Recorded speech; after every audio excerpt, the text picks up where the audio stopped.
ہم آج انشاءاللہ سورہ بنی اسرائیل یا سورہ اسراء اور سورہ کہف یعنی 17 اور 18 سورہ پڑھیں گے۔ سورہ بنی اسرائیل میں نے کل بتایا تھا کہ سورہ نحل کی جوڑا سورہ ہے۔ ان دونوں صورتوں میں اللہ تعالیٰ نے جو مضمون بیان کیا وہ مضمون تو وہی پورے گروپ کا مضمون ہے، صورتوں کے گروپ کا، یعنی تیسرا گروپ کہ جس کو ہم پڑھ رہے ہیں، جس کا آغاز سورہ یونس سے ہوا، 10ویں سورہ سے، جس میں اللہ تعالیٰ نے قریش کو خبردار کیا کہ اب ان کے اوپر اللہ کی پکڑ آنے والی ہے، اور نبی صلی اللہ علیہ وسلم اور آپ کے ساتھیوں کو یہ خوشخبری دی کہ ان کو بالآخر اللہ کی طرف سے غلبہ، کامیابی حاصل ہوگی۔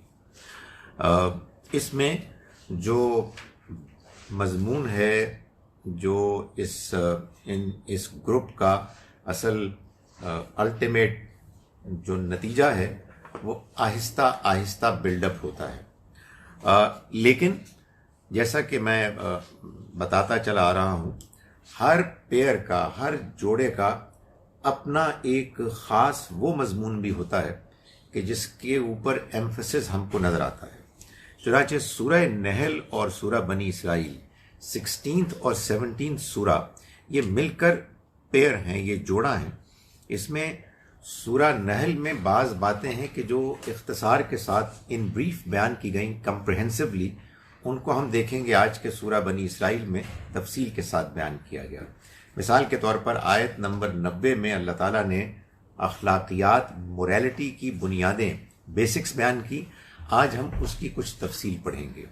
اسی طرح سے سورہ نحل میں کچھ اشارے تھے ہجرت کے بارے میں، آج ہم ہجرت کے بارے میں زیادہ نمایاں بیان پڑھیں گے۔ اور نمبر 3 یہ کہ سورہ نحل میں یہ بات بیان کی گئی کہ قریش کے پیچھے پشت پناہی کے لیے، سپورٹ کے لیے یہودی بھی اب سامنے آ رہے تھے۔ اس سورہ مبارکہ میں ان یہودیوں کے بارے میں بیان بھی زیادہ نمایاں ہو گیا، لیکن چونکہ ہم کوئی ایک ون آف سیشن نہیں کر رہے، یہ ایک سیریز ہے، تو سیریز میں فائدہ یہ ہوتا ہے کہ پچھلی اگر آپ نے کسی میچ میں کوئی غلطی کی ہو تو آگے اس کی اصلاح کا امکان ہوتا ہے۔ کل میں نے اسی طرح سے سورہ نحل کے بیان میں ایک پہلو بیان کرنا چھوڑ دیا، میں چاہتا ہوں کہ پہلے اس کا ازالہ ہو جائے۔ یہودیوں کا جو رول تھا اس کو بیان کرتے ہوئے اللہ تعالیٰ نے سورہ نحل میں آیات نمبر 91 سے یہ بات بیان کی۔ فرمایا کہ وَأَوْفُوا بِعَهْدِ اللَّهِ إِذَا عَاهَدتُّمْ، اور تم اللہ کے ساتھ اپنے عہد کو پورا کرو جب تم اسے باندھ چکے ہو۔ اس میں یہ بات امپلائیڈ ہے کہ اے اہل کتاب، اے یہودیو، جو تم نے اللہ سے وعدہ کیا تھا کہ تم ایک آنے والے پیغمبر کے بارے میں جب وہ آ جائیں گے تو لوگوں کو آگاہ کرو گے، تم اب اس کو پورا کرو اور اپنی قسمیں ان کے پختہ کر لینے کے بعد مت توڑو۔ تم نے اس کو کنفرم کیا تھا، اب اس کنفرمیشن کے بعد اب بیک آؤٹ نہ کرو، جبکہ تم اللہ کو اپنے اوپر گواہ ٹھہرا چکے ہو۔ بے شک اللہ جانتا ہے جو کچھ تم کرتے ہو۔ تم اس عورت کی طرح نہ ہو جاؤ جس نے اپنا سوت خوب مضبوط کاتا، پھر خود ہی اسے تار تار ادھیڑ کر کے رکھ دیا۔ یعنی ایک بات اتنی آگے بڑھ گئی، تم اتنے قریب آ گئے، تمہارا پروجیکٹ تکمیل کے قریب آ گیا، اور پھر تم نے اس کو تباہ و برباد کر دیا۔ تم اپنی قسموں کو اس اندیشے سے آپس میں فریب کا ذریعہ بناتے ہو کہ ایک امت کہیں دوسری امت سے بڑھ نہ جائے۔ یہ یہودیوں کے یہاں پرابلم تھی کہ اگر ہم نے ان پیغمبر کے بارے میں آگاہ کر دیا تو پھر کہیں یہ نہ ہو کہ بنی اسرائیل سے آگے بڑھ جائیں۔ یہی مصیبت ہوتی ہے مذہب میں، یہی مصیبت ہوتی ہے سیاست میں، لوگ بے ایمانی کرتے ہیں، لوگ حق بات کو چھوڑ دیتے ہیں اس ڈر کی وجہ سے کہ کہیں کوئی دوسرے مد مقابل ہم سے غالب نہ آ جائیں۔ فرمایا اللہ نے اپنے اس فیصلے کے ذریعے سے تمہاری آزمائش کی ہے۔ یہ انسان، بد نصیب انسان بھول جاتا ہے کہ کامیابی ناکامی اس میں نہیں ہے کہ کوئی کسی پہ غالب آ رہا ہے، مغلوب ہو رہا ہے۔ غالب ہونا کوئی کامیابی نہیں ہے، مغلوب ہونا کوئی ناکامی نہیں ہے. دونوں حالتوں میں اللہ تعالیٰ آزما رہا ہوتا ہے. اللہ تعالیٰ یہ دیکھ رہا ہوتا ہے کہ بندے کا رسپانس کیا ہے, ریئیکشن کیا ہے. اگر غالب آنے کے بعد آدمی گھٹیا ہو جائے تو ناکام ہو گیا. مغلوب آنے کے نتیجے میں آدمی نے اپنے آپ کو سنوار لیا تو کامیاب ہو گیا. فرمایا قیامت کے دن وہ لازماً اس چیز کو تم پر اچھی طرح واضح کر دے گا جس میں تم اختلاف کر رہے تھے.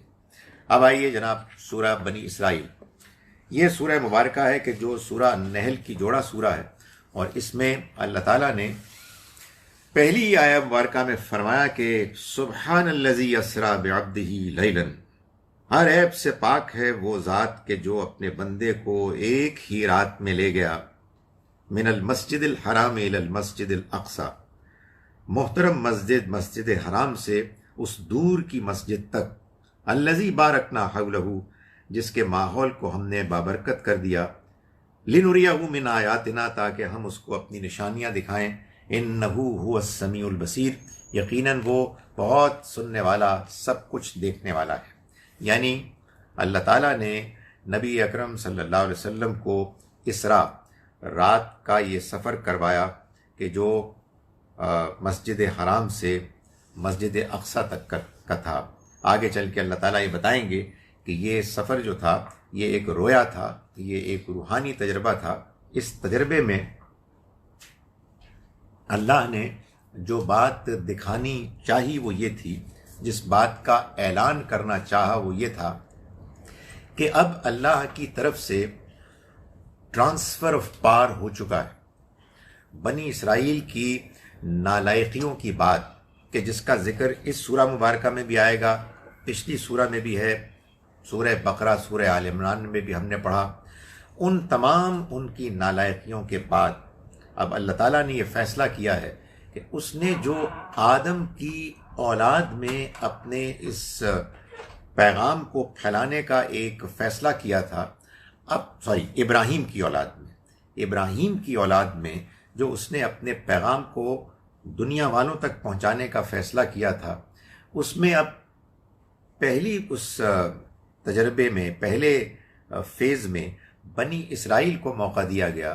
بنی اسرائیل نے 2000 برس تک اس منصب پر فائز ہونے کے بعد بالآخر جب پے در پے اپنی نالائقیوں کا مظاہرہ کر کے اس بات کو ثابت کر دیا کہ اب وہ اس کو ڈیزرو نہیں کرتے, تو اللہ تعالیٰ نے اسی اولاد ابراہیم میں بنی اسماعیل کا انتخاب کیا, اور ایک اعلان کے طور پر, علامتی اعلان کے طور پر اللہ تعالیٰ نے اس کا اہتمام کیا کہ نبی اکرم صلی اللہ علیہ وسلم کو اس محترم مسجد سے مسجد اقصی تک لے گئے. یہ بنی اسماعیل کا مرکز, وہ بنی اسرائیل کا مرکز, اور فرمایا لنریہ من آیاتنا, یہ ہم نے اس لیے کیا تاکہ ہم ان کو اپنی نشانیوں میں سے دکھائیں. کیا دکھائیں اس کی تفصیلات نہیں بتائیں, لیکن یہ بات واضح ہے کہ یہ بات واضح کر دیں کہ اب وہ تبدیلی آیا ہی چاہتی ہے. یعنی یہ اللہ کے ہاں فیصلہ ہو چکا ہے, اب اس فیصلے کے بعد اس کی امپلیمنٹیشن کے مختلف مراحل, یہ بس it's a matter of details. اللہ نے اس فیصلے کا اعلان بہرحال اس اسراء کے رات کے سفر میں کر دیا. اس کے بعد آیات نمبر 4 سے آنورڈز اللہ تعالیٰ یہ بتا رہے ہیں بنی اسرائیل کی اس تاریخ کو بالکل بریف انداز میں, سمرائزڈ ورژن میں, کہ جس تاریخ کے نتیجے میں اللہ تعالیٰ یہ فرما رہے ہیں کہ اب مزید ان کو اس اقتدار میں رہنے کی کوئی امکانات نہیں ہے. بنی اسرائیل کو ہم نے اسی کتاب میں اپنے اس فیصلے سے آگاہ کر دیا تھا کہ تم 2 مرتبہ زمین میں فساد برپا کرو گے اور بڑی سرکشی دکھاؤ گے, لہذا دونوں مرتبہ تم سخت سزا پاؤ گے. پھر تم نے دیکھا کہ جب ان 2 مرتبہ کی باریوں میں سے پہلی بار کے وعدے کا وقت آیا تو ہم تم پر اپنے ایسے بندے اٹھا کر مسلط کر دیتے ہیں جو نہایت زوراور تھے, سو وہ تمہارے گھروں کے اندر گھس پڑے اور وعدہ پورا ہو کے رہا. اس میں جو ایک سگنیفیکنٹ بات ہے وہ یہ ہے کہ اللہ تعالیٰ یہ فرما رہے ہیں کہ بنی اسرائیل کے جو اللہ کے چوزن لوگ تھے, ان کی سرکشی, ان کے غلط رویے کے بعد اللہ نے ان کے اوپر جو بندے مسلط کیے, ان کے بارے میں کہتا ہے کہ عباد لنا, ہم نے اپنے ایسے بندے مسلط کر دیے. یعنی وہ بندے کون تھے؟ وہ بخت نصر، نیبوکت نظر، وہ ایک بادشاہ تھا. جیسے بادشاہ ہوتے ہیں، جابر، ظالم، عیاش، لیکن اللہ نے کہا کہ یہ میرے بندے تھے. یعنی اللہ کے پلان کے مطابق اس نے جب ایک قوم کو، ایک خاندان کو سزا سے دوچار کرنا چاہا، ان کی پٹائی کرنی چاہیے، تو اللہ پھر جن کو یہ موقع فراہم کرتا ہے وہ اس کی اسکیم کا حصہ بن جاتے ہیں. فرمایا وہ نہایت زور آور تھے. یعنی وہ اپنے اندر ایک ملٹری پار ایک وہ رکھتے تھے، مسلز رکھتے تھے. وہ تمہارے گھروں کے اندر گھس پڑے اور وعدہ پورا ہو کے رہا. پھر ہم نے تمہاری باری ان پر لوٹا دی. یعنی تم نے پھر اپنے آپ کو امپروو کیا اور مال اور اولاد سے تمہاری مدد کی اور تمہیں ایک بڑی جماعت بنایا. یہ تمہارے لیے ایک سبق تھا کہ اگر تم اچھا کام کرو گے تو اپنے لیے ہی اچھا کرو گے، اپنی ہی بہتری کے لیے کرو گے، اور اگر برا کرو گے تو وہ بھی اپنے ہی لیے کرو گے، اپنے ہی خلاف کرو گے. یہ پہلا وعدہ تھا. اس کے بعد جب دوسری بار کے وعدے کا وقت آیا تو ہم اپنے کچھ دوسرے زور آور بندے اٹھا کر تمہارے اوپر کھڑے کر دیے. یہ کوئی رومن کوئی بادشاہ ٹائٹس تھا، اس کو اللہ تعالیٰ نے اگین ان کے اوپر مسلط کر دیا، اس لیے کہ وہ تمہارے چہرے بگاڑ دیں اور تمہاری مسجد میں اسی طرح گھس پڑے جس طرح وہ پہلی بار اس میں گھسے تھے، اور جس چیز پر ان کا زور چلے اس کو تہس نہس کر ڈالیں. اب بھی عجب نہیں ہے بنی اسرائیل کہ تمہارا رب ایک مرتبہ پھر تم پر رحم فرمائے، لیکن اگر تم وہی کرو گے تو یاد رکھو ہم بھی وہی کریں گے، اور جہنم کو تو ہم نے اسی طرح کے منکروں، انکار کرنے والوں کے لیے باڑا بنا رکھا ہے. یہ داستان بنی اسرائیل کی ہے جو اللہ کے خود قرآن مجید کے بقول چوزن بندے تھے. ظاہر ہے کہ یہ کری داستان بنی اسرائیل کی ہے تو بنی اسماعیل کیسے ڈیفرنٹ ہو سکتے ہیں؟ وہ بدتمیزیاں اور نالائقیاں کریں گے تو ان کی بھی ایسے ہی پٹائی ہوگی. اور ظاہر ہے کہ مسلمانوں کی تاریخ اسی بات کی گواہی دیتی ہے کہ اللہ نے مسلمانوں کے لیے بھی یہی اہتمام کیا. یہ اور بات ہے کہ جب کوئی قوم اپنی غلطی ماننے کے لیے تیار نہ ہو اور صرف دوسروں ہی کو بلیم کرے. بھائی جن کو آپ بلیم کر رہے ہیں ان کے بارے میں قرآن کے الفاظ ہیں، عباد اللہ نہ ہمارے بندے، ہم نے ان کو تمہارے اوپر مسلط کیا ہے. سو آپ اپنے کرتوت دیکھیں، آپ اپنے اخلاق دیکھیں، آپ اپنا بیہیویئر ایٹیچیوڈ دیکھیں، اور پھر یہ دیکھیں، ذرا سوچیں کہ امریکہ اسرائیل کی سازش بڑی کامیاب ہو گئی. خدا کے بندوں، امریکہ اسرائیل کا کوئی خدا کے مقابلے میں کوئی زور چل سکتا ہے؟ یہ اللہ تعالیٰ کی طرف سے ہے کہ ان کو یہ موقع ملا ہے کہ آپ کمزور ہیں، آپ کے اخلاق بگڑے ہوئے ہیں، آپ اپنے آپ کو خدا کے دین، اس کی ایکسپیکٹیشن سے دور رکھے ہیں، تو آپ کمزور ہیں، وہ مضبوط ہیں. تو اللہ تعالیٰ نے بنی اسرائیل کے بارے میں بھی یہی بتایا، اور بنی اسماعیل کو بھی اسی تاریخ سے اس کی ریفلیکشن میں سبق دیا. فرمایا کہ لوگوں، اصل بات یہ ہے کہ اب یہ قرآن وہ راستہ دکھا رہا ہے جو بالکل سیدھا ہے. یہ ماننے والوں کو جو اچھے عمل کرتے ہیں اس بات کی خوشخبری دیتا ہے کہ ان کے لیے بہت بڑا اجر ہے، اور یہ بھی کہ جو آخرت کو نہیں مانتے ان کے لیے ہم نے ایک دردناک عذاب تیار کر رکھا ہے. یعنی یہ اللہ تعالیٰ نے اب بنی اسرائیل کو یہ کہا کہ اب اگر تمہارے لیے کوئی کامیابی کا راستہ ہے تو یہ قرآن مجید ہے، یہ اللہ کی آخری کتاب ہے، اس کو مان لو، اس کے مطابق اپنے آپ کو ڈھال لو تو تمہارے لیے کامیابی ہے. اب تمہارا دور ختم ہو گیا. اس کے بعد اللہ تعالیٰ ایک اصولی بات بیان فرماتے ہیں اس دنیا کے تمام انسانوں کے لیے کہ وہ اگر اللہ کے ہاں کامیاب ہونا چاہتے ہیں. آیات 18 onwards 18 to 21 اللہ کا ارشاد ہے کہ ہمارا اصول یہ ہے کہ جو اس دنیا ہی کو چاہتا ہے اس کو ہم جس کے لیے چاہتے ہیں اور جتنا چاہتے ہیں یہیں پر دے دیتے ہیں. پھر ہم نے ان کے لیے جہنم رکھ دیا ہے، اس کو تیار کر دیا ہے جس میں وہ رسوا اور خوار ہو کے داخل ہو جائیں گے. یعنی اگر کسی شخص نے اس دنیا کی ساری سٹوری کا جائزہ لینے کے بعد، اور اس دنیا کی سٹوری بہت جلدی نظر آ جاتی ہے، آدمی کو تھوڑا سا میچور ہونا پڑتا ہے اور دائیں بائیں نظر آ رہا ہوتا ہے کہ دنیا میں مزے عیش کے بھی موقع ہیں، مگر کیا موقع ہیں، چند روزہ دنیا ہے. وہ سارے لوگ جو دنیا کو بہت کچھ سمجھتے تھے سارے قبرستان کی طرف جا رہے ہیں، مارے جا رہے ہیں. کوئی بھی اس دنیا میں ہمیشہ کے لیے نہیں آیا. تو جن بیوقوفوں نے یہ طے کیا کہ نہیں ہمارے لیے صرف یہی ہے، تو اللہ تعالیٰ نے فرمایا کہ ان کو یہ بتا دو کہ اس دنیا میں ہم جس کو چاہیں گے جتنا چاہیں گے دیں گے، لیکن پھر ایسوں کو کہ جو صرف دنیا کے عاشق ہیں ان کو ہم آخرت میں سزا سے دوچار کریں گے، وہاں وہ رسوا ہو کے خوار ہو کے پڑیں گے.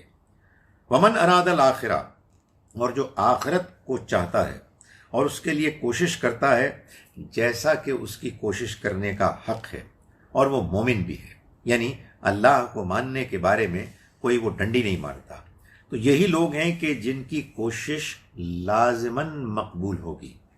دنیا میں کوئی گارنٹی نہیں ہے. آخرت کو جو نصب العین بناتا ہے اس کو اللہ تعالیٰ کہتے ہیں کہ وہ لازماً اپنے اس اجر کو پائے گا. فرمایا اللہ تعالیٰ نے کہ تمہارے رب کی بخشش سے ہم ہر ایک کو مدد پہنچاتے ہیں، ان کو بھی اور ان کو بھی، یعنی ان کو بھی جو دنیا کے چاہنے والے ہیں اور ان کو بھی کہ جو آخرت کو چاہنے والے ہیں. اور تمہارے رب کی بخشش کسی پر بھی بند نہیں ہے. دیکھو ان کے ایک کو دوسرے پر ہم نے کس طرح فضیلت دی، یعنی دیکھو کیسے بعضوں کو بعضوں پر فضیلت ملتی ہے. کوئی شخص ہے کہ جو دوسروں کے مقابلے میں بہت کامیاب ہو جاتا ہے، حالانکہ اس کو کوئی خاص ٹیلنٹ اس کے اندر خوبی نہیں ہوتی، اور بہت سے ہیں کہ جو کمتر ہو جاتے ہیں حالانکہ ان کے اندر کوئی خامی نہیں ہوتی. دیکھو کیسے ہم نے فضیلت دی بعضوں کو ان میں سے بعضوں پر، اور یہ جان لو کہ آخرت کے درجے اور اس کی فضیلت تو کہیں بڑھ کر ہے.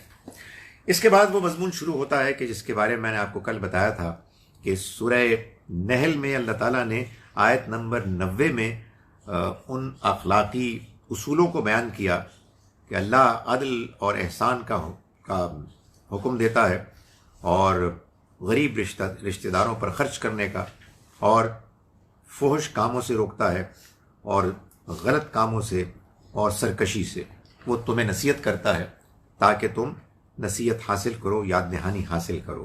اس سورہ مبارکہ میں اللہ تعالیٰ نے انہی بنیادی اخلاقی اصولوں کی اب مزید تفصیل کی ہے. یہی ان دونوں صورتوں کا ایک امپورٹنٹ ریلیشن شپ ہے. چنانچہ آیت نمبر 22 سے اللہ تعالیٰ اب ان اصولوں کو بیان فرما رہے ہیں، ان کی تفصیل کر رہے ہیں. فرمایا اللہ کے ساتھ کوئی دوسرا معبود نہ بناؤ اے لوگو، کہ قیامت کے روز کہیں ملامت زدہ اور بے یار و مددگار ہو کے رہ جاؤ. تمہارے رب نے فیصلہ کر دیا ہے کہ اسی کی عبادت کی جائے گی، اور ماں باپ کے ساتھ تم اچھا سلوک کرو گے، حسن سلوک کرو گے. ان میں سے کوئی ایک یا دونوں اگر تمہارے سامنے بڑھاپے کو پہنچ جائیں تو نہ ان کو اف کہو گے اور نہ ان کو جھڑکو گے، بلکہ ان کے ساتھ ادب کے ساتھ پیش آؤ گے، اور ان کے لیے نرمی سے عاجزی کے بازو جھکائے رکھو، اور دعا کرتے رہو کہ اے رب ان پر رحم فرما، رب ارحمہما کما ربیانی صغیرا، جس طرح انہوں نے مجھے بچپن میں پالا، یعنی نہایت شفقت اور محبت کے ساتھ. تمہارے دلوں میں جو کچھ ہے اسے تمہارا رب اچھی طرح سے جانتا ہے. اگر تم سعادت مند رہو گے تو پلٹ کر آنے والوں کے لیے وہ بڑا درگزر فرمانے والا ہے. یعنی کبھی کبھار اگر والدین کے ساتھ تم کسی موقع پر ایسی بات ہو بھی جائے اور تم توبہ استغفار کرو اور پلٹو تو اللہ تعالیٰ بہت معاف کرنے والا ہے.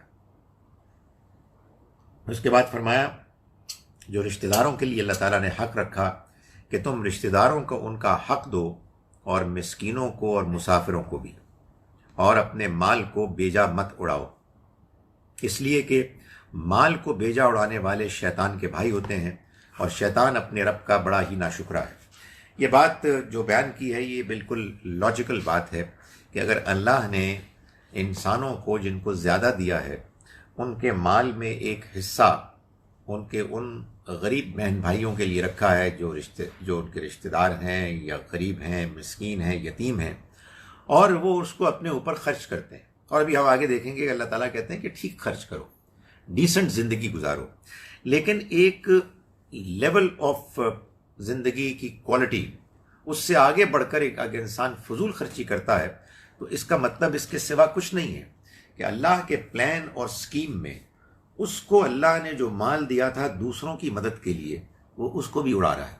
تو اللہ تعالیٰ فرماتے ہیں کہ یہ اصل میں شیطان کے بھائی ہیں، اور شیطان اپنے رب کا ناشکرا ہے، یعنی وہ بھی ناشکری کرتا ہے، اور شیطان کے جو ساتھی ہیں وہ بھی ناشکری کرتے ہوئے سارا مال اپنے اوپر ہی خرچ کرتے ہیں۔ اور اگر ان ضرورت مندوں سے تمہیں اعراض کرنا پڑ جائے، ایٹ ٹائمز آپ کے پاس ہوتا ہی نہیں ہے اور کوئی آپ سے مانگنے آ جاتا ہے، تو فرمایا اس لیے کہ ابھی تم اپنے پروردگار کی رحمت کے انتظار میں ہو جس کی تمہیں امید ہے، تو ان سے نرمی کے ساتھ بات کرو۔ یعنی یہ مت کہو کہ یار تم مانگنے آؤ گے میرے پاس خود نہیں ہے یار، گیٹ لاسٹ، بلکہ کہو کہ یار اللہ سے امید ہے، تم بھی دعا کرو، but right now it's not possible. اپنا ہاتھ نہ گردن سے باندھ رکھو اور نہ اس کو بالکل کھلا چھوڑ دو کہ ملامت زدہ اور درماندہ ہو کر بیٹھ رہو، یعنی اپنے اوپر بھی خرچ کرو، کچھ سیو بھی کرو اور کچھ دوسروں کو بھی دو، ایک بیلنس رویہ اختیار کرو۔ یہ نہ ہو کہ بالکل سارا خرچ کر دیا اور بعد میں پتہ لگا تمہارے پاس خود اپنے اوپر خرچ کرنے کے لیے کچھ بھی نہیں ہے۔ So be wise in the way you are spending your wealth, لیکن اس میں ایک متوازن رویہ اختیار کرو۔ بے شک تمہارا رب جس کے لیے چاہتا ہے رزق کشادہ کرتا ہے اور جس کے لیے چاہتا ہے اس کو تنگ کر دیتا ہے۔ وہ اپنے بندوں سے یقیناً باخبر ہے، وہ انہیں دیکھ رہا ہے، وہ جانتا ہے کہ اس کو کس آزمائش میں ڈالنا ہے، وہ جانتا ہے کہ اس کے لیے کون سی صورتحال زیادہ موزوں ہے۔ تم اپنی اولاد کو مفلسی کے اندیشے سے قتل نہ کرو، ہم انہیں بھی روزی دیتے ہیں اور تمہیں بھی، ان کا قتل یقیناً بہت بڑا جرم ہے۔ یہ ظاہر ہے کہ ایک خاص پہلو سے اولاد کو قتل کرنے سے روکا گیا ہے کہ اگر اس وجہ سے قتل کیا جا رہا ہے جیسے کہ ایک زمانے میں لوگ کرتے تھے کہ یہ لوگ آئیں گے تو ان کو کھانا کیسے کھلائیں گے، اس پر اللہ تعالیٰ نے تبصرہ فرمایا ہے۔ اس کا یہ مطلب نہیں ہے کہ آپ بچوں کی تربیت نہیں کر سکتے، دیکھ بھال نہیں سکتے۔ ماں ابھی اپنی پہلی ہی ڈیلیوری سے ٹھیک طرح سے فارغ ہو کے صحت مند نہیں ہوئی کہ ایک اور مرتبہ اولاد آ جائے۔ یہ ہمارے ہاں لوگوں نے اس طرح کی آیات سے غلط ایک انفرنس ڈرا کیا ہے۔ یہ خاص اس موقع کی بات ہے کہ جب لوگ اپنی اولاد کو خاص اس وجہ سے قتل کرنے کے بارے میں سوچتے تھے کہ آخر کھائیں گے کہاں سے۔ فرمایا اور زنا کے قریب نہ جاؤ، اس لیے کہ وہ کھلی بے حیائی ہے اور بہت برا راستہ ہے۔ اللہ نے جس جان کی حرمت قائم کر دی ہے اسے ناحق قتل مت کرو، اور جان لو کہ جو مظلومانہ قتل کیا جائے گا اس کے ولی کو ہم نے اختیار دے دیا ہے، سو وہ قتل میں حد سے تجاوز نہ کرے، یعنی وہ بھی اس قاتل کو قتل کر سکتے ہیں لیکن اس میں بھی زیادتی نہیں ہونی چاہیے، اس لیے کہ اس کی مدد کی جائے۔ تم یتیم کے مال کے قریب نہ پھٹکو سوائے اچھے طریقے کے، یہاں تک کہ وہ اپنی پختہ عمر کو پہنچ جائے، اور عہد کو پورا کرو، وعدے کو پورا کرو، اس لیے کہ عہد کے بارے میں پوچھا جائے گا۔ تم ناپ تول میں پورا کیا کرو، پیمانے دو تو پورا بھر کے دو، اور لو تو ٹھیک ترازو سے لو، یہی بہتر ہے اور انجام کے لحاظ سے بھی یہی اچھا طریقہ ہے۔ تم اس چیز کے پیچھے نہ پڑو جسے جانتے نہیں ہو، اس لیے کہ کان، آنکھ اور دل ان سب کے بارے میں جواب دہی ہوگی۔ خواہ مخواہ دوسروں کی چیزوں کی ٹوہ میں مت لگو، ان چیزوں کی میں دلچسپی نہ لو کہ جو تمہاری ذمہ داری نہیں ہے، جس کا تم سے کوئی سروکار نہیں ہے، اور زمین میں اکڑ کر نہ چلو، اس لیے کہ نہ تم زمین کو پھاڑ سکتے ہو اور نہ پہاڑوں کی بلندی کو پہنچ سکتے ہو۔ ان سب باتوں کی برائی تمہارے رب کے نزدیک ایک سخت ناپسندیدہ معاملہ ہے۔ یہ انہی حکمت کی باتوں میں سے ہیں جو تمہارے رب نے تمہاری طرف وحی کی ہیں، انہیں اچھی طرح سے سمجھ لو اور اختیار کر لو، اور ایک مرتبہ پھر جان لو کہ اللہ کے ساتھ کسی اور کو معبود نہ بناؤ کہ راندہ اور ملامت زدہ ہو کر جہنم میں ڈال دیے جاؤ۔ یہ وہ اخلاقی تعلیمات ہیں کہ جن کو اس سورہ مبارکہ میں پچھلی سورہ کے بعد مزید تفصیل کے ساتھ بیان کیا گیا۔ اس کے بعد آیت نمبر 59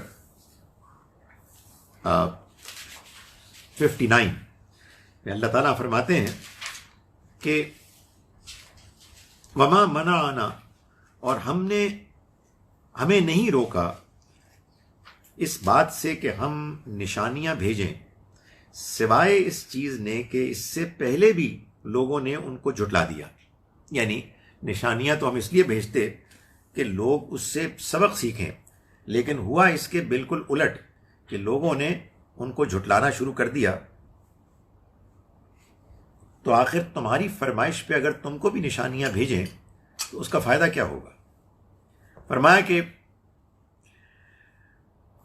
پھر نشانیاں بھیجنے سے کیا فائدہ؟ ہم نشانیاں تو اسی لیے تو بھیجتے ہیں کہ عذاب سے پہلے لوگوں کو متنبع کر دیں، ان کو بات سمجھا دیں۔ اور یاد کرو کہ جب ہم نے کسی طرح کی نشانیاں اور تمہیں خوف دلانے کے لیے تم سے کہا تھا کہ تمہارے رب نے ان لوگوں کو گھیرے میں لے لیا ہے، تو انہوں نے مذاق اڑایا۔ یعنی اللہ تعالیٰ نے مکے میں بار بار یہ کہا کہ دیکھو اب تم گھیرے میں آ گئے ہو، تمہارا دائرہ تنگ ہو گیا ہے، اس کا فائدہ کیا ہوا؟ انہوں نے مذاق اڑایا۔ اور ہم نے جو رویا تمہیں دکھایا اس کو بھی ہم نے ان کے لیے، ان کے رویے کی وجہ سے ان لوگوں کے لیے ایک فتنہ بنا کر رکھ دیا۔ یعنی یہ جو مسجد حرام سے مسجد اقصیٰ تک تم گئے اور اس کے بعد جو اور تمہیں تجربات کرائے، اس کو ہمارے ہاں لوگ عام طور پر واقعہ معراج کہتے ہیں اور اس کی تفصیلات بیان کرتے ہیں۔ یہ بھی ہم نے تمہیں ایک روحانی تجربہ کرایا، لیکن اس کا بھی کیا نتیجہ نکلا؟ لوگوں نے اس کا بھی مذاق اڑایا۔ قرآن مجید میں معراج کے بارے میں یہی آیت ہے، ایک آیت ہے جو پہلی ہے اور ایک آیت نمبر 60 ہے، اس کے علاوہ کچھ بھی نہیں ہے۔ اور اس میں بتایا گیا ہے کہ یہ بھی اللہ کی طرف سے ایک روحانی تجربہ تھا۔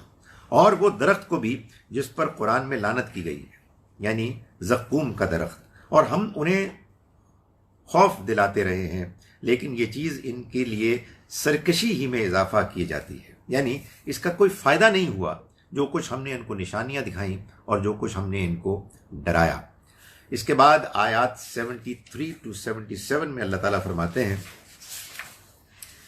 کہ اے پیغمبر، یہ قریب تھا کہ اس چیز سے ہٹا کر تم کو فتنے میں ڈال دیں جو ہم نے تمہاری طرف وحی کی ہے، یہ تمہارے دشمن، تمہارے مخالفین، تاکہ اس قرآن کے سوا تم کوئی دوسری بات ہم پر افترا کر کے پیش کرو۔ یہ تمہیں پریشرائز کر رہے ہیں، یہ کوشش کر رہے ہیں کہ تم اللہ کے پیغام کے علاوہ اس کی جگہ پر کچھ اور بات کرو جو ان کو سوٹ کرتی ہے۔ اگر تم ایسا کرتے تو یہ ضرور تمہیں اپنا دوست بنا لیتے، اور اگر ہم نے تمہیں مضبوط نہ رکھا ہوتا تو کچھ بعید نہ تھا کہ تم بھی ان کی طرف کچھ چھپ پڑتے، اور اگر ایسا ہوتا تو ہم تمہیں زندگی اور موت دونوں کا دوہرا عذاب چکھاتے، پھر تم ہمارے مقابلے میں اپنا کوئی مددگار نہ پاتے۔ یعنی نبی اکرم صلی اللہ علیہ وسلم کو وہ پریشرائز بھی کرتے تھے، کنونس بھی کرتے تھے کہ کسی طرح سے آپ کچھ باتیں ہمارے حق میں بھی بیان کر دیں۔ اللہ تعالیٰ نے فرمایا کہ یہ ہم نے آپ کے قدم مضبوط کیے جس کی وجہ سے آپ نے ایسا نہیں کیا، ورنہ اس کا امکان تھا کہ آپ کچھ جھک جاتے۔ یہ بات ہم سورہ یوسف میں بھی پڑھ چکے ہیں کہ اللہ تعالیٰ انسان کے اندر جو ایک نیچرل کمزوری، ولنریبلٹی ہے، اس کے باوجود اپنے اچھے بندوں کو، عظیم بندوں کو، ان کے خاص نازک موقعوں پر پھسلنے کے امکان کے باوجود بچا لیتے ہیں۔ ان کی نیکی، ان کی دعا، ان کی عبادت، ان کی استغفار اور اچھے اعمال کی وجہ سے۔ یہ اللہ کا قانون ہے ہر بندے کے بارے میں۔ تو نبی صلی اللہ علیہ وسلم کو بھی یہ بتایا کہ آپ کے ساتھ بھی اس معاملے کا امکان پیدا ہو گیا تھا، بہت تھوڑا، اور اگر ایسا ہوتا تو پھر ہم بہت سختی کرتے، لیکن ہم نے آپ کے قدموں کو مضبوط رکھا۔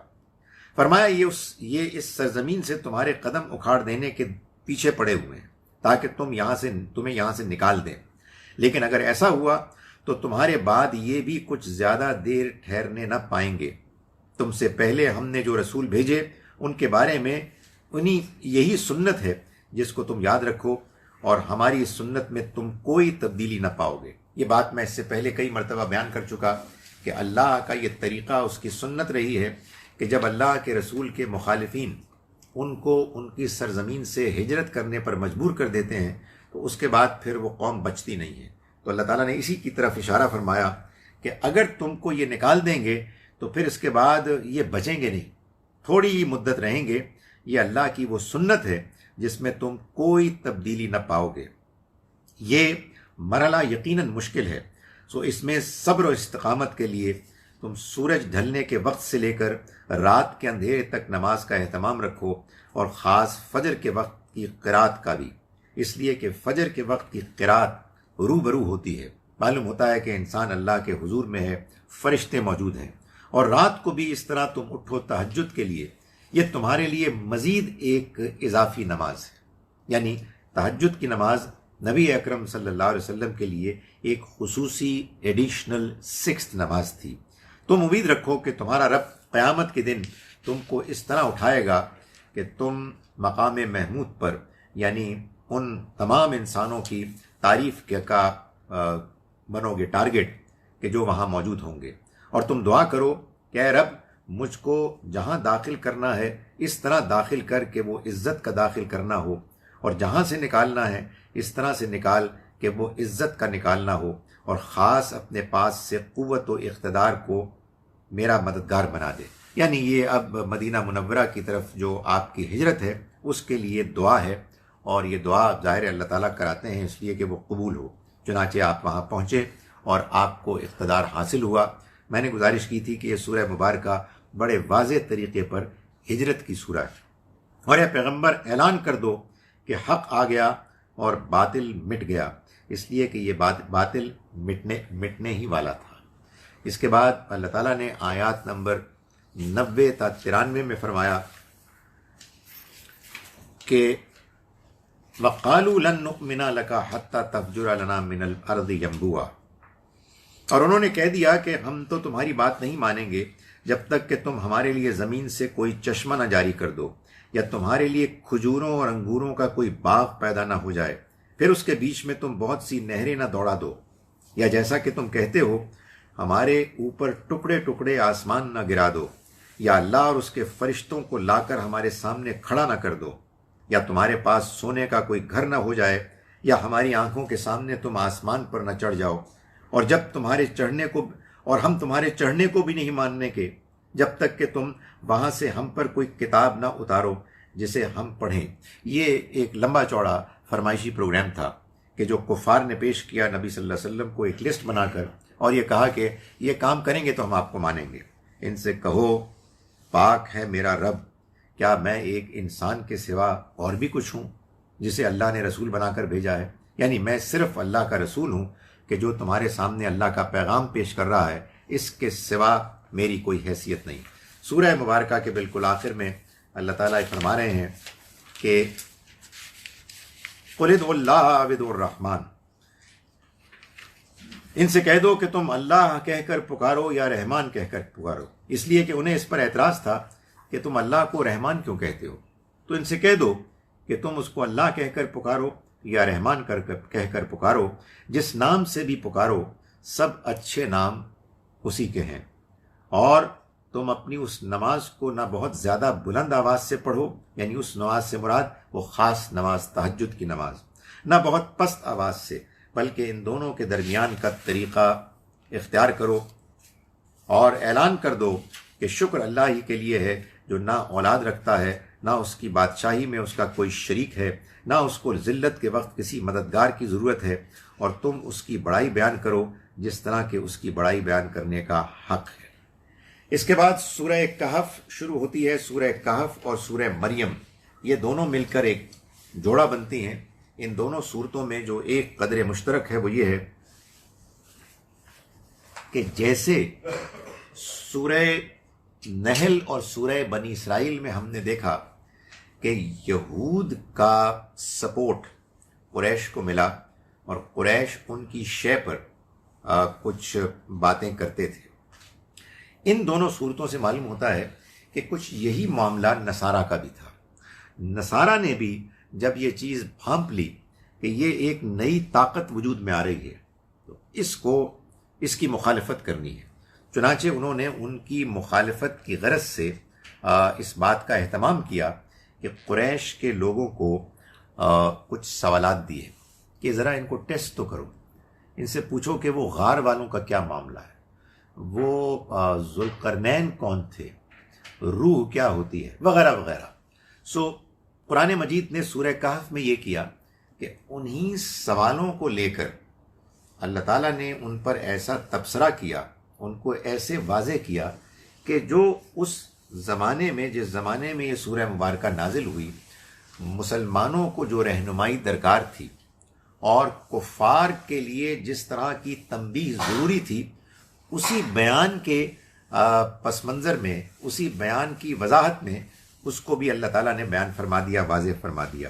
سورہ مریم جو اگلی سورہ ہے، اس میں اللہ تعالیٰ نے اس کا اہتمام کیا کہ قریش کو یہ بتایا جائے کہ یہ تم جن نصارہ کی پیچھے پڑ کے اللہ کے اس پیغام کو ٹھکرا رہے ہو اور ان پر اعتراضات کر رہے ہو، جو اللہ کے بندوں تمہارے اپنے اندر، تمہارے شہر میں اللہ نے اہتمام کر کے تمہارے اپنے ایک بندے، اپنے ایک ممبر، اپنی قوم کے ایک انسان کو فراہم کیا، تم ان کی مخالفت کر رہے ہو، کس کی وجہ سے؟ ان نصارہ کی وجہ سے۔ تو ہم تم کو بتاتے ہیں کہ ان کی اصل حقیقت کیا ہے۔ وہ اللہ تعالیٰ نے بیان فرمائی سورہ مریم میں، کہ جس کو ہم کل پڑھیں گے انشاءاللہ۔ سورہ کہف کا آغاز ہوتا ہے الحمدللہ الذی انزل علی عبدہ، شکر اللہ ہی کے لیے ہے جس نے اپنے بندے پر یہ کتاب اتاری اور اس میں کوئی کجی نہیں رکھی، اس میں کوئی ٹیڑھا پن نہیں ہے۔ اس کو پڑھنے میں انسان اگر توجہ رکھے تو اسے کوئی مشکل نہیں پیش آتی اس کی بات کو سمجھنے میں، ہر لحاظ سے ٹھیک اور سیدھی، تاکہ جھٹلانے والوں کو وہ اس کی طرف سے ایک سخت عذاب سے آگاہ کر دے، اور ایمان لانے والوں کو جو نیک عمل کر رہے ہیں خوشخبری سنا دے کہ ان کے لیے بہت اچھا اجر ہے، وہ اس میں ہمیشہ رہیں گے۔ ان لوگوں کو آگاہ کر دے جو کہتے ہیں کہ اللہ نے اولاد رکھی، انہیں اس بات کا کوئی علم نہیں، ان کے باپ دادا کو بھی نہیں تھا۔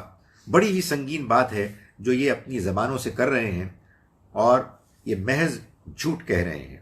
پھر اگر وہ اس بات پر ایمان نہ لائے تو شاید اے پیغمبر آپ ان کے پیچھے اپنے آپ کو غم سے ہلاک کر ڈالیں گے۔ زمین پر جو کچھ بھی ہے اس کو ہم نے زینت بنایا ہے، اس لیے کہ ہم لوگوں کا امتحان کریں کہ ان میں کون اچھا عمل کرنے والا ہے۔ یعنی اے پیغمبر آپ کیوں غمگین ہوتے ہیں؟ یہ اللہ کا امتحان ہے۔ اس امتحان میں جو لوگ آپ کی بات نہیں سن رہے وہ ناکام ہو رہے ہیں۔ یہ ناکام اس لیے ہو رہے ہیں کہ اس دنیا کی زندگی کو ہم نے اٹریکٹیو اور گلیمرس بنایا ہے۔ لوگ برائی کرتے ہیں اور برائی کرنے کے بعد محسوس کرتے ہیں کہ ان کو فائدہ ہو رہا ہے، ان کو امیڈیٹ ریوارڈز مل رہے ہیں، تو وہ اس دھوکے میں آ گئے ہیں۔ اس وجہ سے آپ پریشان نہ ہوں، اللہ نے اس دنیا کی زندگی کو جو آزمائش بنایا ہے اس کا یہ نتیجہ نکلنے والا تھا۔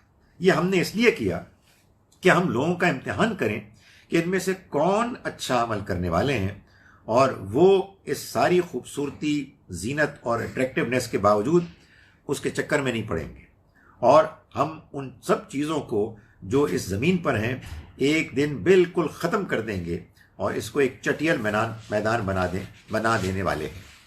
اس کے بعد اللہ تعالیٰ نے وہ جو سوال نصارہ نے، مسیحیوں نے، کرسچنز نے فیڈ کیا تھا قریش کو اصحاب کہف کا، اس کا جواب دیتے ہوئے اللہ تعالیٰ نے اس زمانے سے ریلیونٹ کچھ حقیقتیں واضح کی۔ آیت نمبر 9 سے 9 to 12 اللہ تعالیٰ کا ارشاد ہے، کیا تم سمجھتے ہو کہ غار اور رقیم والے، یعنی یہ اس جگہ کا نام ہے، ہماری نشانیوں میں سے بہت عجیب نشانی تھے؟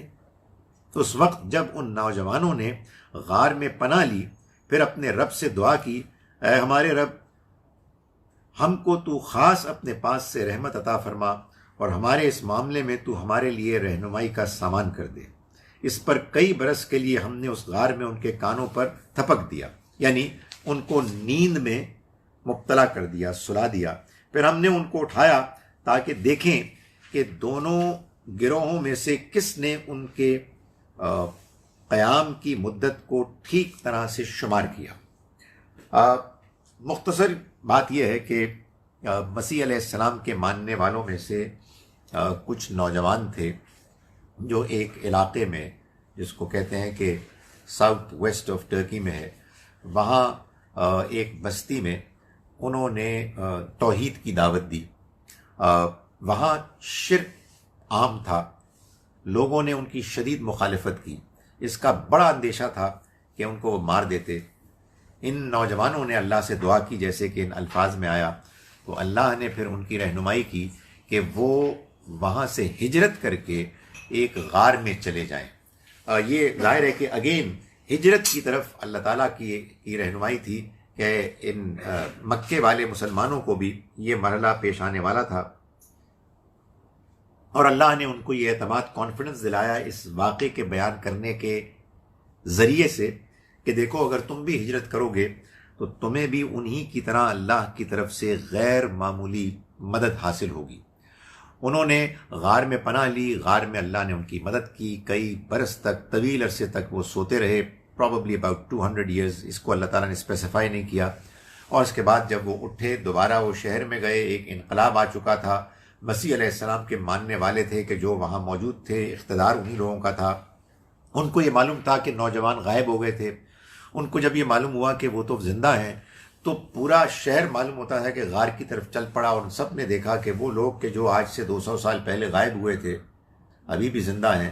انہوں نے اللہ کی ایک بہت بڑی نشانی دیکھی جس سے معلوم ہوا کہ مرنے کے بعد ایک اور زندگی بھی ہونے والی ہے۔ انہوں نے ان کو دیکھا، اس کے بعد وہ نوجوان گئے اور پھر جا کے فوت ہو گئے، اور اس کے بعد انہوں نے وہاں ایک عبادت گاہ قائم کی۔ یہ قصہ ہے کہ جس کو اللہ تعالیٰ نے بیان فرمایا، لیکن یہاں میں آپ کے سامنے اس میں سے آیت نمبر 18 پڑھ رہا ہوں۔ فرمایا کہ تم ان کو دیکھتے یعنی جب وہ غار میں تھے اور اللہ تعالیٰ ان کو سنبھالے ہوئے تھا، تم ان کو دیکھتے تو سمجھتے کہ وہ جاگ رہے ہیں، حالانکہ وہ سو رہے تھے۔ ہم ان کو دائیں اور بائیں کروٹ دلواتے رہتے تھے، یعنی ظاہر ہے کہ ہم جانتے ہیں کہ اگر ایک ہی جانب آدمی سوتا رہے تو پھر اس کے بعد انسان کے جسم میں وہ بیماری لاحق ہو جاتی ہے کہ جس کے بعد بہت مشکل پیدا ہو جاتی ہے۔ تو اللہ تعالیٰ نے حالانکہ وہ سوئے ہوئے تھے ان کو کروٹیں بدلنے کا بھی اہتمام کروایا، اور ان کا کتا دہلیز پر اپنے دونوں ہاتھ پھیلائے بیٹھا تھا۔ تو وہی بیچارہ بدنام کتا، یہاں اللہ تعالیٰ کیا اس کو ہیرو بنا کے پیش کر رہے ہیں۔ ان کا کتا درمیان میں ہاتھ پھیلائے بیٹھا تھا، اگر تمہاری نظر کہیں ان پر پڑ جاتی تم ان سے الٹے پاؤں بھاگ کھڑے ہوتے اور تمہارے اندر ان کی دہشت بیٹھ جاتی۔ یہ اللہ نے ان کو اپنی خصوصی مدد فراہم کی کہ جو اپنی جان بچا کر اس شہر سے نکلے تھے ہجرت کر کے اللہ کی رہنمائی میں۔ اللہ تعالیٰ یہ بتا رہے ہیں کہ میری خاطر اگر حالات یہاں تک آ جائیں کہ تم مجبور ہو جاؤ اس طرح کے ایکسٹریم اقدام کرنے پر، ڈونٹ وری، فکر مت کرو، خدا تعالیٰ تم کو بھی سنبھال لے گا۔ اس کے بعد آیات نمبر 21 اور 22 میں اللہ تعالیٰ فرماتے ہیں ہم اسی طرح سے اپنی قدرت سے لوگوں کو ان پر مطلع کر دیا، یعنی ہم ان کو بتا دیا کہ یہ لوگ، یہ نوجوان یہاں سوئے ہوئے ہیں، تاکہ وہ جان لیں کہ اللہ کا وعدہ سچا ہے اور قیامت کے آنے میں کوئی شبہ نہیں ہے۔ آخر اللہ کا وعدہ کیا ہے؟ موت کے بعد ایک اور زندگی۔ تو اللہ تعالیٰ نے فرمایا کہ ہم نے ان نوجوانوں کو ایک غیر معمولی زندگی دی ایک طویل عرصہ گزر جانے کے بعد، اس لیے کہ لوگ ان کو دیکھیں اور یہ جان لیں کہ موت کے بعد ایک اور زندگی کا ہونا یہ کوئی ایسی بات نہیں ہے کہ جو بعید از قیاس ہے۔ ذرا خیال کرو، جب ان کے معاملے میں لوگ آپس میں جھگڑ رہے تھے تو کچھ لوگوں نے کہا کہ ان کی غار پر ایک عمارت قائم کر دو، اور ان کا رب ان کے حالات کو بہتر جانتا ہے۔ اس کے برعکس جن لوگوں کی رائے ان کے معاملے میں غالب رہی، انہوں نے کہا کہ ہم تو ان کی غار میں ایک مسجد بنائیں گے۔ اس کے بعد اللہ تعالیٰ نے فرمایا اب یہ لوگ کہیں گے کہ وہ 3 تھے اور چوتھا ان کا کتا تھا، اور ان میں سے کچھ کہیں گے کہ وہ 5 تھے اور چھٹا ان کا کتا تھا، بالکل تکے لگاتے ہوئے، اور کچھ کہیں گے کہ 7 تھے اور 8واں ان کا کتا تھا۔ کہہ دو میرا رب بہتر جانتا ہے کہ وہ کتنے تھے، ان کو تھوڑے ہی لوگ جانتے ہیں۔ چنانچہ اے نبی آپ ان کے بارے میں بحث نہ کریں، سوائے اس کے کہ ٹالنے کے لیے کچھ کہنا ہو تو کہہ دیں، ان کے متعلق ان سے مزید کسی چیز کے بارے میں نہ پوچھیے۔ یہ اللہ تعالیٰ بتا رہے ہیں کہ ایک جانب اللہ لوگوں کے لیے ارینج کرتا ہے کچھ ایسے حالات، سچویشنز جس میں ان کے لیے اللہ اور آخرت کو ماننے کے بڑی واضح نشانیاں ان کے سامنے آ جاتی ہیں، لیکن دوسری جانب لوگوں کی دلچسپیاں ہی کچھ اور ہوتی ہیں کہ 3 تھے اور کتا چوتھا تھا، یا 5 تھے اور کتا چھٹا تھا۔ ارے بھائی یہ مسئلہ ہی نہیں ہے، دس از ناٹ دا پوائنٹ۔ اصل مسئلہ یہ ہے کہ وہ ایک طویل عرصے تک سونے کے بعد دوبارہ اٹھ گئے، یہ خدا کی ایک عظیم نشانی ہے۔ لیکن جن لوگوں کو اللہ تعالیٰ صحیح بات اور ہدایت کے سمجھنے سے محروم کر دیتا ہے، پھر وہ انتہائی ارریلیونٹ چیزوں کے بارے میں اتنی محنت کرتے ہیں، اتنی ایکوریٹ انفارمیشن لاتے ہیں کہ معلوم ہوتا ہے کہ ساری ان کی انرجی اسی کے لیے صرف ہو گئی ہے۔ تو اللہ تعالیٰ یہ بھی بتا رہے ہیں کہ لوگوں میں ایسا بھی ہوتا ہے۔ اس کے بعد اللہ تعالیٰ نے ایک مثال بیان کر کے یہ بتایا کہ کیسے قریش کے یہ لیڈرز کہ جن کو اللہ نے مال اقتدار دیا تھا، یہ اللہ کے پیغمبر اور ان کے ساتھیوں کے بارے میں ایک ایروگنٹ رویہ اختیار کیے ہوئے ہیں، اور کیسے ان کا انجام برا ہونے والا ہے۔ آیات نمبر 32 سے آنورڈز اللہ تعالیٰ نے اس مثال کو ایک آپ کہیے واقعے سے بیان کیا، which is most probably جیسے فکشن ہوتی ہے نا، اس طرح سے اللہ تعالیٰ نے بیان کیا۔ ضروری نہیں ہے کہ یہ واقعہ کہیں ہوا ہو بھی سکتا ہے۔ فرمایا تم ان کے سامنے ایک مثال بیان کرو، دو لوگوں کی، ان میں سے ایک کو ہم نے انگوروں کے 2 باغ دے رکھے تھے اور ان کے گرد کھجوروں کے درخت لگا دیے تھے اور ان کے درمیان کھیتی کے قطعے رکھ دیے تھے۔ دونوں باغ خوب پھل لاتے، اس میں کوئی کمی نہیں کرتے تھے، اور ان کے بیچ بیچ میں ہم نے ایک نہر دوڑا دی تھی۔ اس کے پھلوں کا موسم ہوا تو اس نے اپنے ساتھی سے بحث کرتے ہوئے کہا، میں تم سے مال میں بھی زیادہ ہوں اور میرا جتھا بھی زیادہ مضبوط ہے، یعنی تو کی شے یار، میں ہوں جو اصل میں بڑا ہوں، میں ہوں زیادہ مضبوط۔ اور وہ یہ باتیں کرتے ہوئے اپنے باغ میں داخل ہوا تو اپنی جان پر ظلم کر رہا تھا، یعنی اکڑ رہا تھا، تکبر کر رہا تھا۔ یہ قرآن مجید بار بار واضح کرتا ہے کہ جو لوگ جانتے بوجھتے ہوئے غلط کام کرتے ہیں، زیادتی کرتے ہیں، اکڑتے ہیں، وہ کسی پر کوئی زیادتی نہیں کرتے، اپنے اوپر زیادتی کرتے ہیں۔ تو فرمایا کہ وہ داخل ہوا تو اپنی جان پر ظلم کر رہا تھا۔ اس نے کہا کہ میں نہیں سمجھتا کہ یہ کبھی برباد ہوگا، اور میں نہیں سمجھتا کہ قیامت کبھی آئے گی۔ I don't think so۔ تاہم میں اگر اپنے رب کی طرف لوٹایا بھی گیا تو جہاں لوٹ کر جاؤں گا اس سے بہتر ہی جگہ پاؤں گا۔ ان کا فلسفہ یہ تھا کہ دیکھو بات یہ ہے کہ یار اول تو اٹس ویری ان لائکلی کہ آخرت ہوگی، بھائی آئی کانٹ سی دیٹ، دنیا ہے، میرا باغ ہے، میری فیکٹریز ہیں، میرا کاروبار ہے، اوکے میں نے ایزیوم کر لیا کہ ہوگی، ایک آخرت ہوگی۔ تو بھائی جس خدا نے مجھے یہاں کامیاب کیا ہے اور تمہیں فقیر فتو بنایا ہے، وہاں بھی وہی مجھے ہی کامیاب کرے گا۔ اس نے میرا انتخاب کیا ہے تو کسی بنیاد پہ کیا ہوگا۔ سو یہ ان کا نقطہ نظر رہا ہے، اور ہر اسی طرح کے اکڑ رکھنے والے انسان کو بھی یہی غلط فہمی ہوتی ہے۔ تو اللہ تعالیٰ نے اس کو بیان فرمایا اور یہ بتایا کہ یہ اس کی مثال ہے، اور آگے چل کے اس کے باغ کا انجام بیان کیا آیات نمبر 42 تک 44 میں۔ فرمایا کہ دوسرے شخص نے اس کو سمجھایا کہ سمجھداری کی بات کرو یار، یہ دنیا کی آزمائش ہے، اس میں اگر تمہیں اچھا باغ مل گیا ہے اور میں ذرا کمزور ہوں تو اس میں تمہیں اللہ کا شکر ادا کرنا چاہیے۔ اور اس نے پھر اس کی بات کو ریجیکٹ کر دیا، وہ اکڑتا رہا۔ تو چنانچہ کیا ہوا کہ اس کا سارا پھل عذاب کے لپیٹ میں آ گیا۔ تو جو کچھ اس نے باغ پر خرچ کیا تھا وہ اس پر اپنے ہاتھ ملتا رہ گیا۔ تو اس کا باغ اپنی چھتوں کے سر کے بل گر پڑا، اور وہ کہہ رہا تھا کہ کاش میں اپنے پروردگار کے ساتھ کسی کو شریک نہ ٹھہراتا۔ اس کے پاس کوئی گروہ نہ تھا، کوئی جتھا نہ تھا جو اللہ کے مقابلے میں اس کی مدد کرتا، اور نہ وہ خود اس کا بدلہ لے سکتا تھا۔ اس وقت سارا اختیار صرف اللہ برحق کا ہے، اور اصل بات یہ ہے کہ اسی کا اجر بہتر ہے، اور جس انجام تک وہ پہنچائے وہی سب سے اچھا انجام ہے۔ اس بات کو بیان کرنے کے بعد اب اللہ تعالیٰ نے ایک اور مضمون کو بیان کیا، اور وہ مضمون تھا موسیٰ علیہ السلام کا خضر کے ساتھ تجربہ۔ اس کو بیان کرتے ہوئے اللہ تعالیٰ نے یہ بتایا، آیت نمبر 65 سے آنورڈز ہم اس کو دیکھتے ہیں کہ اللہ تعالیٰ نے یہ بتایا کہ موسیٰ علیہ السلام کو اللہ تعالیٰ نے بھیجا اپنے ایک بندے کے پاس کہ وہ ان سے کچھ ایڈوانسڈ لرننگ کریں، ان کے ذریعے سے اللہ کے ان خصوصی معاملات کو جانیں کہ جو ایک اللہ کے پیغمبر کو جاننے چاہیے۔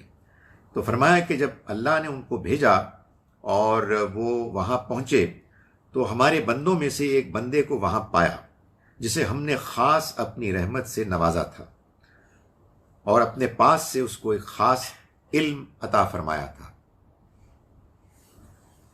موسیٰ نے اس سے درخواست کی کہ آپ مجھے اجازت دیں تو میں اس شرط پر آپ کے ساتھ رہوں کہ جو علم آپ کو عطا ہوا ہے آپ اس میں سے کچھ مجھے بھی سکھائیں۔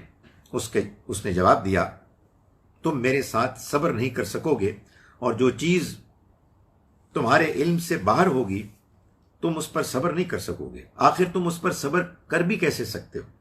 موسیٰ نے کہا، انشاءاللہ آپ مجھے صبر کرنے والا پائیں گے اور میں کسی معاملے میں آپ کی نافرمانی نہیں کروں گا۔ اس نے کہا، پھر اگر میرے ساتھ تمہیں رہنا ہے تو تم مجھ سے کوئی بات نہ پوچھنا جب تک کہ میں خود تم سے اس کا ذکر نہ کروں۔ موسیٰ علیہ السلام نے اس پر ایگری کیا۔ گویا کہ اللہ تعالیٰ نے موسیٰ علیہ السلام کو انسانوں کا ریپرزینٹیٹو بنایا اور اس اللہ کے بندے کو، جن کو عام طور پر خضر کہتے ہیں، جن کے بارے میں مختلف اوپینینز ہیں، لیکن جو صحیح ترین اوپینین ہے وہ یہ ہے کہ وہ ایک فرشتے تھے جو اللہ کے فیصلوں کو نافذ کرتے تھے۔ ان سے جب ملاقات ہوئی تو انہوں نے یہ کہا کہ دیکھو، دنیا میں جو واقعات ہوتے ہیں اور میرے ساتھ تمہارے اس تجربے سفر میں جو واقعات ہوں گے، تم نے اس کے بارے میں پروٹیسٹ نہیں کرنا، کوئی سوال نہیں کرنا۔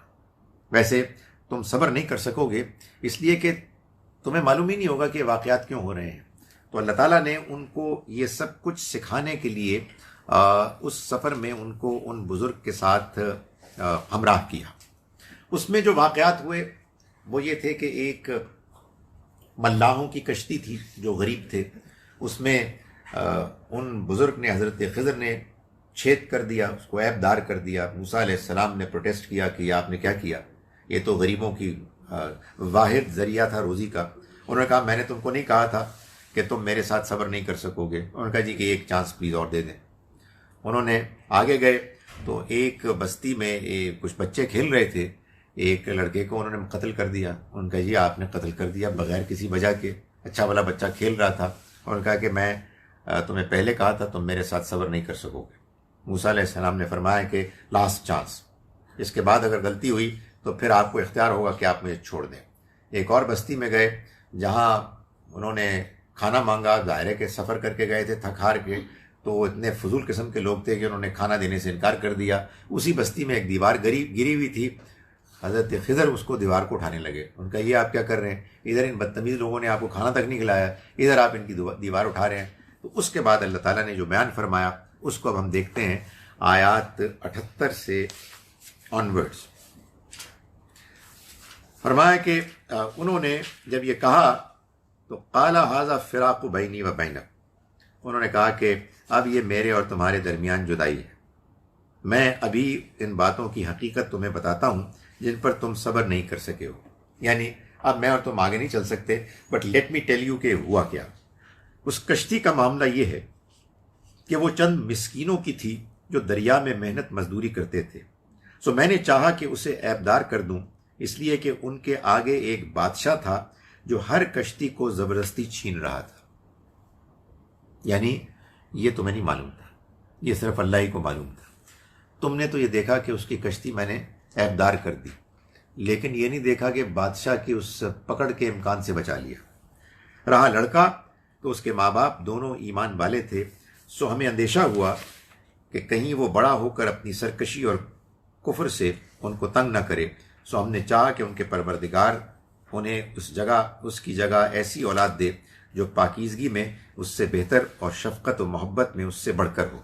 یعنی تم تو یہ دیکھتے ہو کہ بڑی ٹریجڈی ہو گئی، ایک بڑا حادثہ ہو گیا، تمہیں نہیں معلوم کہ پوری پکچر کیا ہے، اللہ کے پیش نظر اور اس میں کیا کیا مصلحتیں اور حکمتیں ہیں، اس کے پوری دنیا کے نظام میں اس فیصلے کا کہاں کہاں نتیجہ اثر نکلتا ہے۔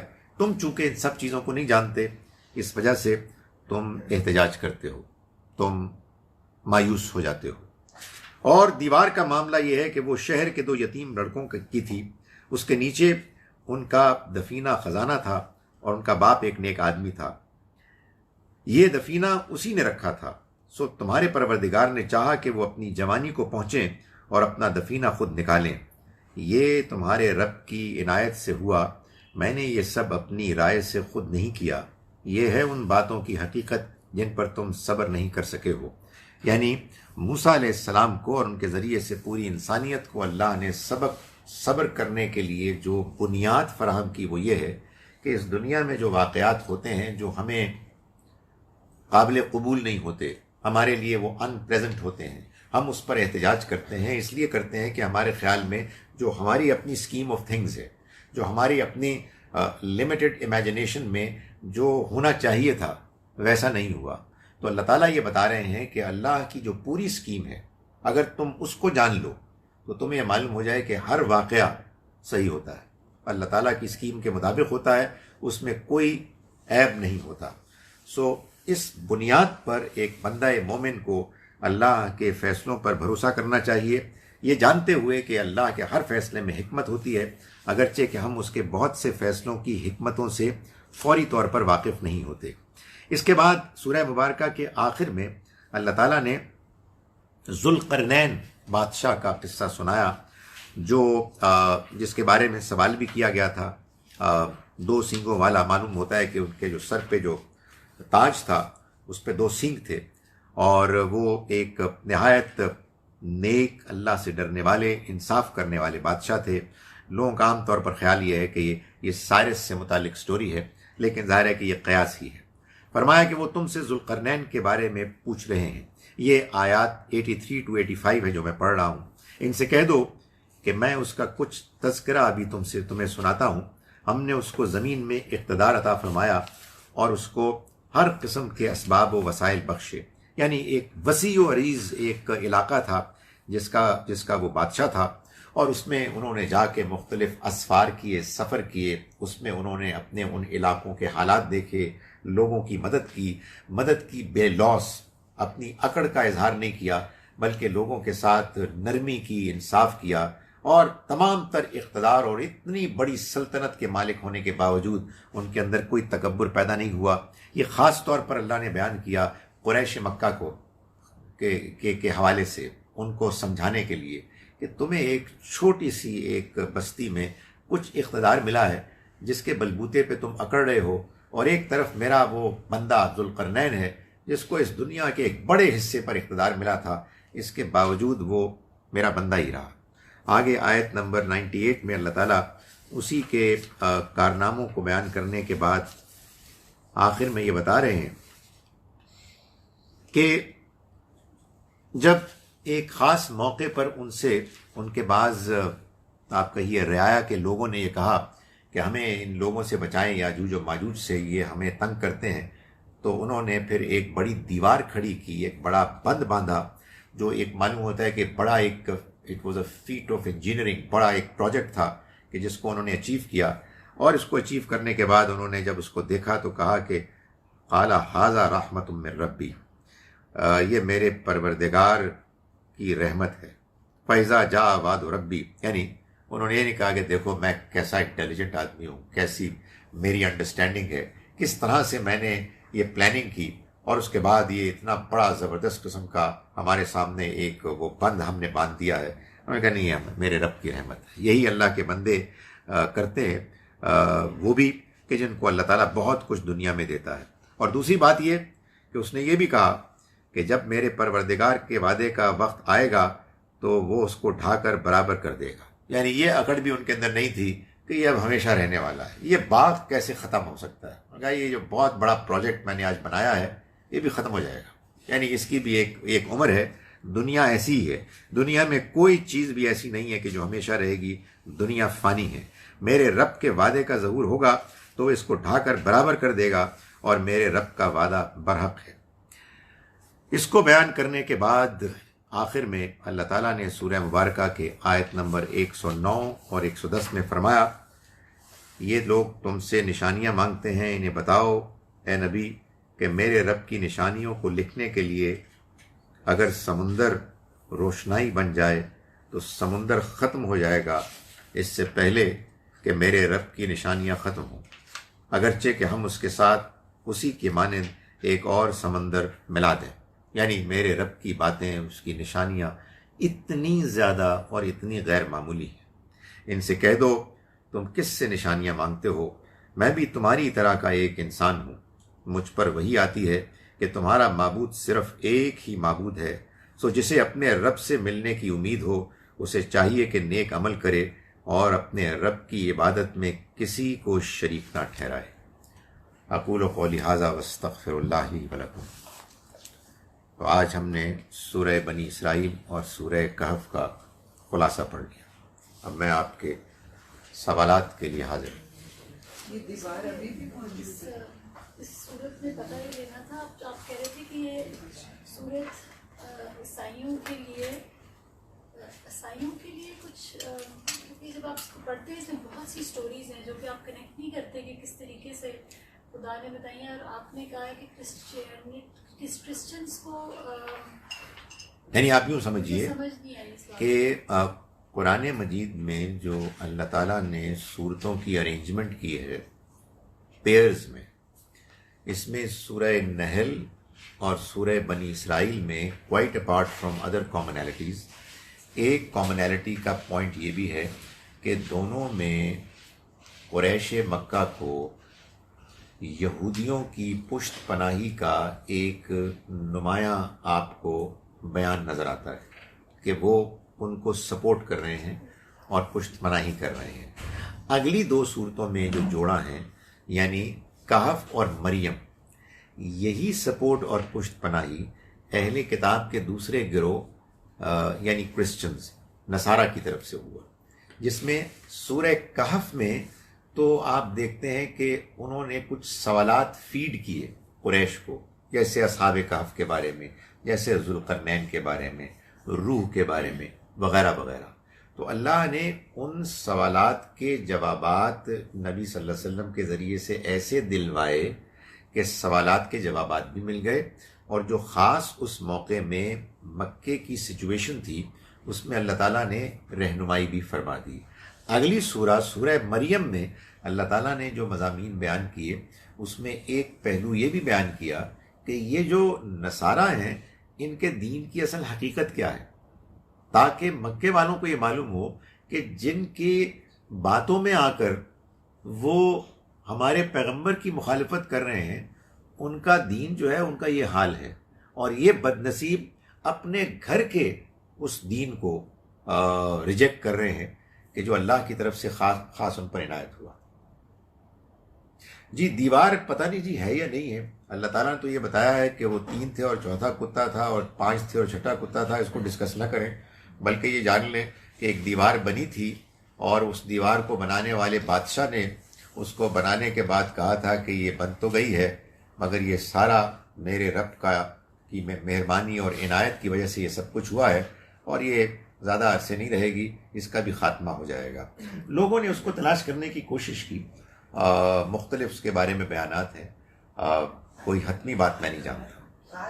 غار کے آس پاس نہیں یہ الگ ہے، یہ غار سے بالکل الگ ہے. غار تو جارڈن میں ہے نا؟ جی غار تو جارڈن میں ہے نا؟ غار کے بارے میں تو کہتے ہیں کہ ساؤتھ ویسٹ جارڈن ٹرکی میں. اچھا ہے، اسے لائک لوگوں نے دیکھا ہے، کہتے ہیں ایسا ہی ہے. جارڈن عمان کے پاس جارڈن میں ہے کہی جاتی ہے. سر. یہ جو ہجرت کی تھی نا وہ پھر جارڈن میں ہے اس وقت. ہم وہی 3 اور 4 کے اس میں پڑھ گئے ہیں. یعنی جارڈن میں ہوگی، میں مان لیتا ہوں. اگر ہے جارڈن میں تو اچھا انہوں نے بنایا ہوگا ٹورسٹ اٹریکشن. دیکھیں جو 7 سلیپرز جو ہیں اس میں جو 7 سلیپر دیکھیں نا 7 جو، وہ اگر آپ ان کو ٹریس کریں اور جو یہ سٹوری ہے تو وہ زیادہ امکان یہ ہے کہ وہ جو ساؤتھ ویسٹ آف ٹرکی میں ان کے وہ علاقہ ہے اس سے متعلق ہے. مگر نیور مائنڈ، اس سے کیا فرق پڑتا ہے، یعنی یہ بھی صحیح ہو سکتا ہے وہ بھی صحیح ہو سکتا ہے. اصل چیز تو اصل میں وہ پیغام ہے کہ جو اللہ نے اس سٹوری کو بیان کر کے واضح کیا ہے کہ دیکھو اللہ کا یہ وعدہ ہے کہ موت کے بعد زندگی آنی ہے، اور انسان کو اس دنیا میں جو مہلت ملی ہے وہ مہلت اصل میں اس امتحان کی غرض سے ملی ہے کہ وہ یہاں اپنے رویے کو ٹھیک رکھے تاکہ آئندہ اس کو اللہ کے ہاں کامیابی سرخروئی حاصل ہو.